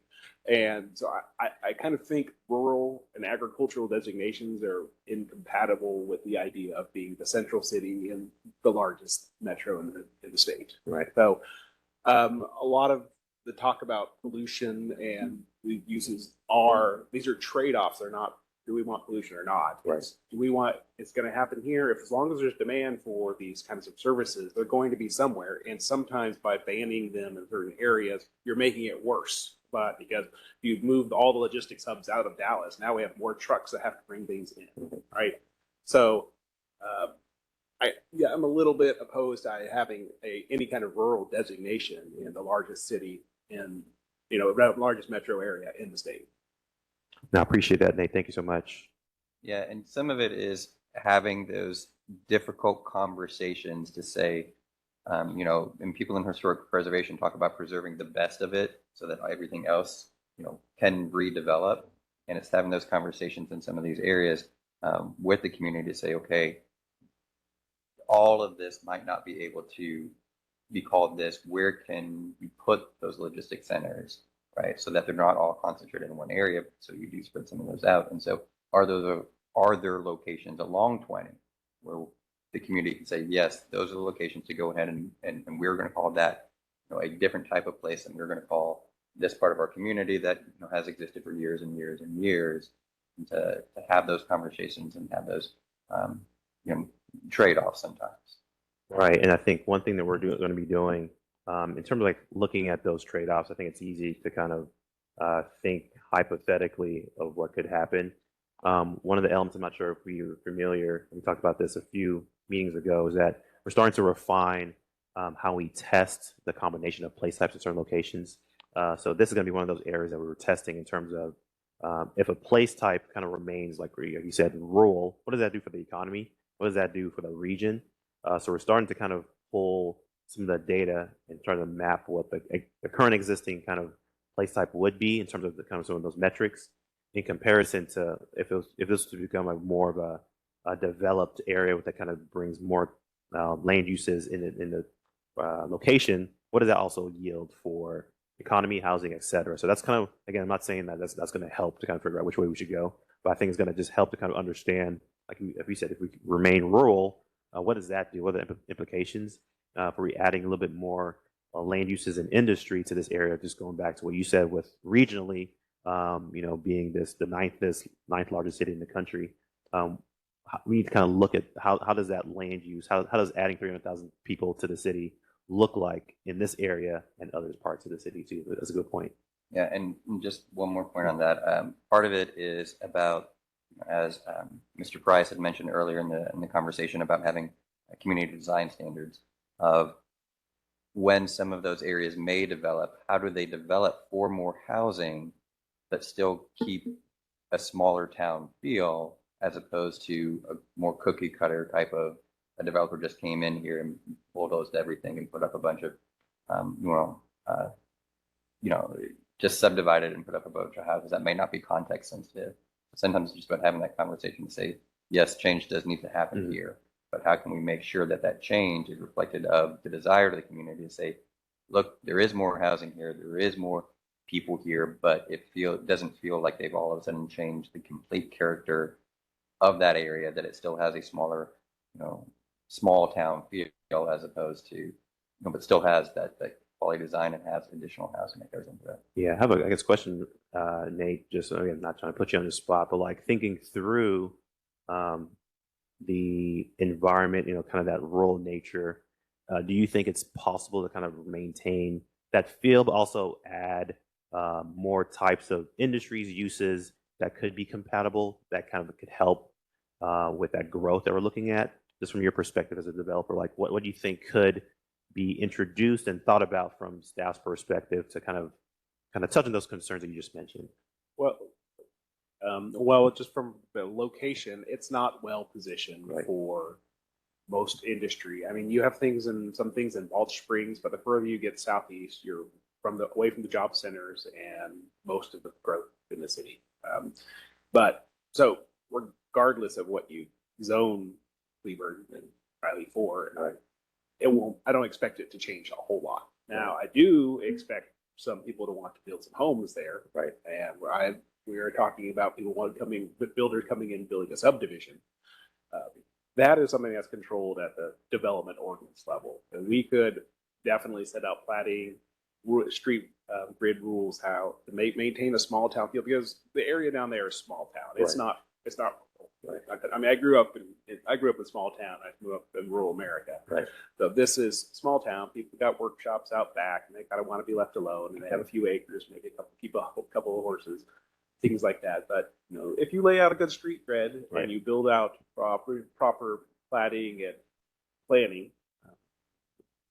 planning rules, then you can maintain a small town feel. And given the economic trends as we've got them right now, they'll develop in a tasteful and an attractive small subdivision. But there's not going to be the kind of development you see happening along I-20 over the west toward Mountain View or in the design district, because it's just not, the economics are not there, given where Cleburne is compared to those other locations. Right. No, I appreciate that. I want to jump in there just before we move on, but I hate to say I've not been to this part of the city, and I thought I've been everywhere in Dallas, but this area of the city, I see that as being a prime competitive advantage to Dallas once this plan goes into effect. So as we're seeing our, competing cities like Frisco prosper as they're building out, I mean, this can really be innovative. And I'm agreeing with every point that's been made here, but having, Frisco once upon a time was a quote unquote small town, and now it's, one of the most economically prosperous cities in America or Texas. But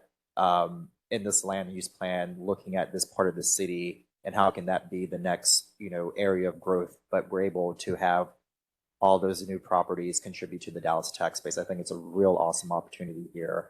But everything that's being said, definitely, I would say, needs to think outside of it just maintaining its rural, because all of our northern suburbs that we're competing with for those tax-based dollars were once small towns, rural, and made the position to pivot. No, I appreciate that. I think that actually touches on Patrick mentioned this before, is that people that live in this area, they still want to be in Dallas, but still kind of have some of those amenities that you kind of see in other rural parts of the city.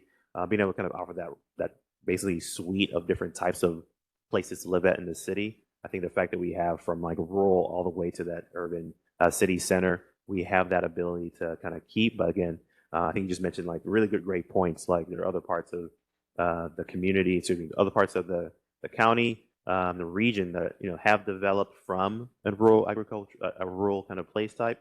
Is that what the community wants to see here? I think kind of getting some feedback to kind of help with what that needs to look like is going to be very critical as well. Hey, Lawrence, I want to add one quick thing, that there actually are some benefits to all of us here in the city, kind of to the existing conditions around the perimeter of the city that relate to flooding, that relate to the heat island, and how serious are we about avoiding sprawl? Right. We can keep drawing this circle wider and wider. And of course, we want to encourage economic growth, but do it in a thoughtful way that's sustainable. Right. Right. And equitable. So again, we do need these open spaces in proximity to the city. Right.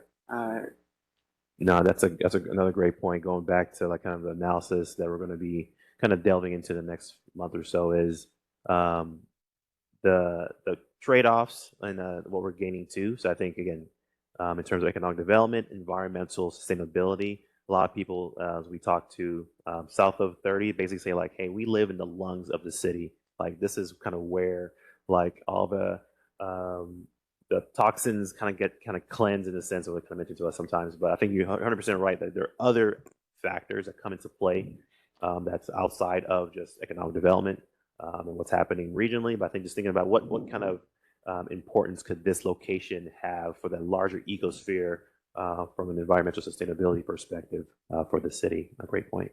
I would like to add that I don't think the Rural Flex Industrial Place type name is doing you any favors. Right. It's sort of, it sounds like farms are yearning to become warehouses. Right.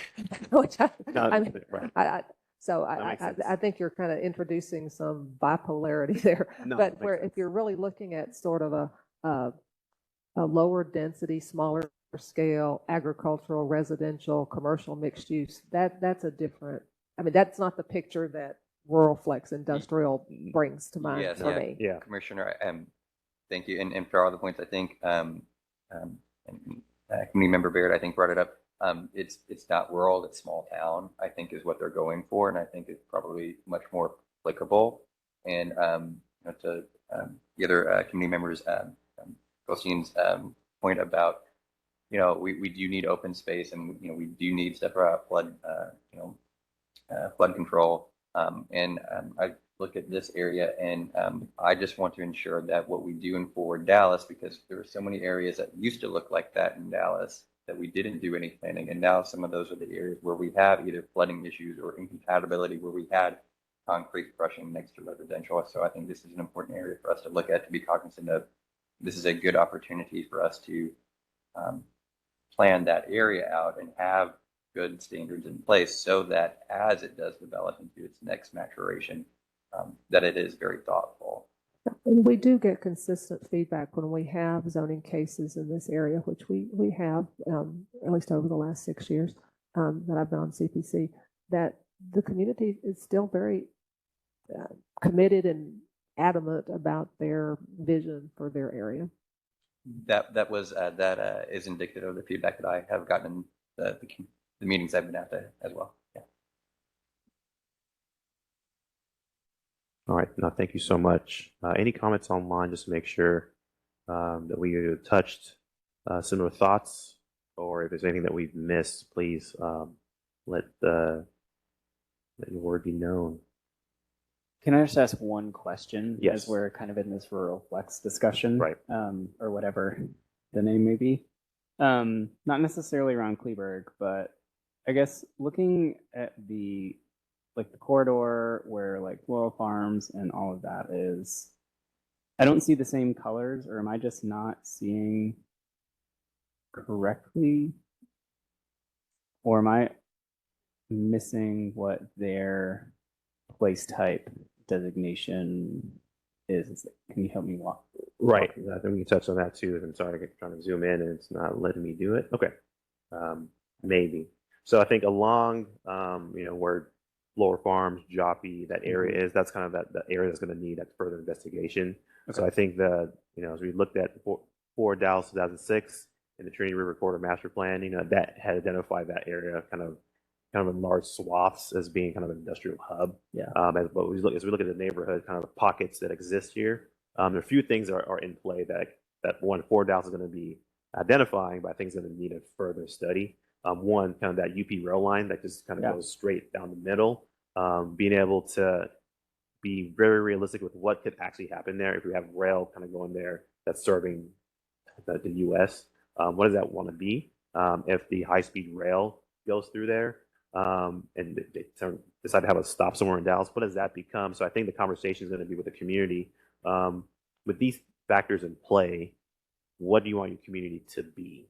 So I think right now we kind of, again, this is kind of designated as this industrial flex. This might be, similar to like that rural small town flex area for now. Again, placeholder for discussion, because I think you're right, because the conversation we're having with, we just mentioned with the rural commercial, I think that can kind of show itself here too, because I think the type of flex that we have here, as we kind of defined, might not make sense, but I think if that's going to be something that we can kind of play with maybe the next time we meet. What does that look like? But also to ultimately with Fort Dallas, this is going to definitely need further investigation. But I think that maybe we can make that update too, to kind of think about what does that look like in terms of what we call the rural commercial small townish place type, looking at how that could also be applied in that area. Yeah, and community member, because a lot of the commercial that is out in that area that some of the neighbors find compatible, it is the workshop from the backyard with some horses. It is very similar to that small town commercial. And again, I think to the larger question that we've had of that's there today, should, what does that look like 20 years from now? And so if this is a place type that we continue to work on, it's not just staff and community members thinking about what does this look like today versus how does this grow over the next 20 years. Right. So it's if I had the answer, I wouldn't be sitting here. I've written the book and you'd be on my speaking tour, right? But it's a good question to think. No, thank you. Appreciate it. All right. No, thank you so much for this incredible conversation. A lot for staff to review and update to this map. So just kind of give an FYI in terms of next steps, what's going to be happening. So as we kind of work and go back internally with the comments that we've heard, each month we try to update the previous comments that we've heard from the community, this body, council, other kind of inputs into the kind of upcoming map updates. So the comments that we talked about today likely won't get updated and kind of applied until probably a month and some change from now. Just kind of make sure that we are applying the comments from previous kind of inputs that we received. But to go back in terms of input that we're receiving, last week we tried to have a council briefing, but that was the second time that I guess nature or whatever kind of derailed us a bit. But I think it was actually good because we had some conversations with smaller council groups to talk about their issues and what should be addressed on this map.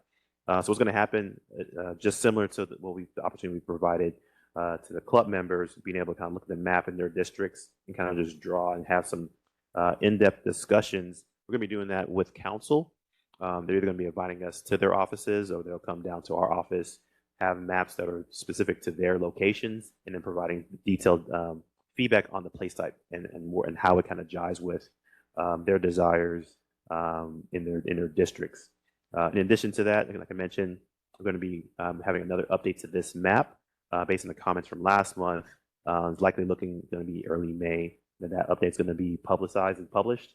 Again, when that is published and released, we hope that you all can either go through Social Pinpoint, provide more comments, feedback to the map, use this as an opportunity to do that too as well. And also too, if there's any time that you are available during the day, usually we have a block of time from 8 a.m. to noon for any members in this panel to come to our offices and just kind of be in front of a map and take as much time as you can to provide comments that way, because we know there are different ways that people provide input. So this is just kind of to help your best way of kind of processing information. If it's paper, if it's this form, if it's a PDF, if it's a call, please let us know and we'll kind of accommodate and let the best way of getting information to this map. So I also want to promote some of our workshops that are ongoing in the city. We have one today actually in District 10, I believe. That's going to be at Churchill Rec Center. Again, we're going to be having a conversation similar to what we're having now. We're going to be printing a map specific to that area and having the community members provide stickies, notes, what needs to happen. Basically, what we're kind of dubbing this series is, did we get it right? So the community is going to give us feedback in terms of what they've seen, how we need to modify and tweak the map, and how the current map addresses or doesn't address their comments. And then lastly, last thing I want to touch is that in addition to just the place types and the land uses that exist on this map, there's another layer of analysis that's being done from an urban design perspective, and it's going to be applied to this map when we release and develop the upcoming draft in the next few months. And that's urban design framework. And what that does is going to help kind of either emphasize certain nodes, corridors, you talk about buffers, paths, all those are going to be applied to this map to provide a better understanding of how the city is going to be working as one kind of organism to tie in those elements in terms of wayfinding, entry points, gateways, and some of those kind of elements that we're kind of getting from our urban design team with Fort Dallas. So those are things that are currently happening in addition to other community engagement meetings that are occurring. I just want to quickly just mention those, and for my team that's on the call virtually and in here, is there anything else I've missed? Yeah, no, again, come see us here tonight in North Dallas at the Churchill Rec Center. On Thursday, we're going to be in South Dallas at the South Dallas Cultural Center. And next Thursday, we're going to be up in the Bachman Lake area at the Bachman Lake Rec Center, all 6 o'clock.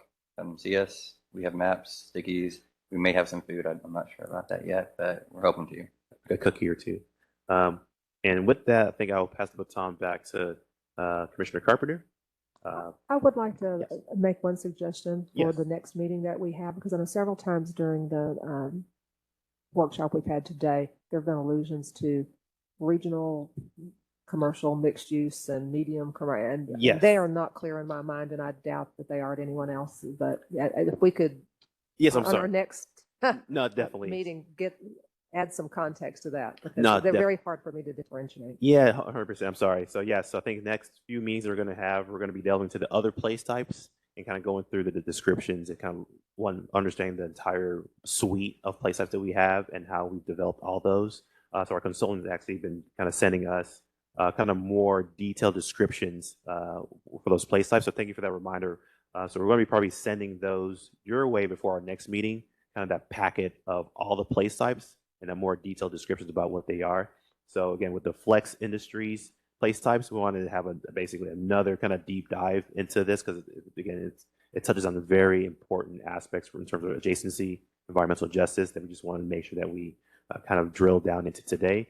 The other place types, I think, still have some of their issues and concerns. Probably won't be as in-depth, because I think some of those issues and concerns we've kind of talked about through either map comments and other kind of one-on-one meetings, but we'll definitely provide that entire suite for you to have that conversation next time we meet. Yes, I think it's very important that we understand, where the boundaries are, because as we start, some of these types sort of bleed into the others. Right. Where does the flex industry bleed into the medium commercial mixed use? Right. And I know when I came to the office and was looking at the maps and reading the That's true. descriptions, it wasn't easy for me to differentiate it. And then there was also the added complexity of some of the illustrative pictures were the same for Right. the different types, and that was even more confusing. No, So if we 100%. can, Yeah, definitely. differentiate between those, that would help. No, definitely appreciate it. Okay. Were there any other comments anyone else had to make before we move on to the minute? I don't see any. Okay, next item on the agenda is to approve the meeting minutes from March 28th, 2023. Do I have a motion to approve? I, Joe Cannon, make a motion to approve the minutes from March 28th. from March 28th, 2023. Thank you, Mr. Cannon. Do I get a second? Second. I'm sorry, I didn't know who was speaking. Brent. Oh, thank you, Mr. Chair Rubin. All right, we now have a motion and a second to approve the meeting minutes from March 28th. All those in favor, please say aye. Aye. Aye. Aye. Any opposed? It's unanimous. The motion, the minutes have been approved. I just want to say before we adjourn that I want to thank the new members for joining us. I appreciate the very robust discussion and the different points of view. It's an important process, and the more engaged, committed, interested people we have, I think the better the end result is going to be. So I thank you all. Any other comments? If not, sir, Lawrence? All's good. Thanks. All right. Okay. I don't think I have to have a motion, so I will declare the meeting adjourned at 10:31. Thank you. Thank you, everybody. Thank you. Have a good one.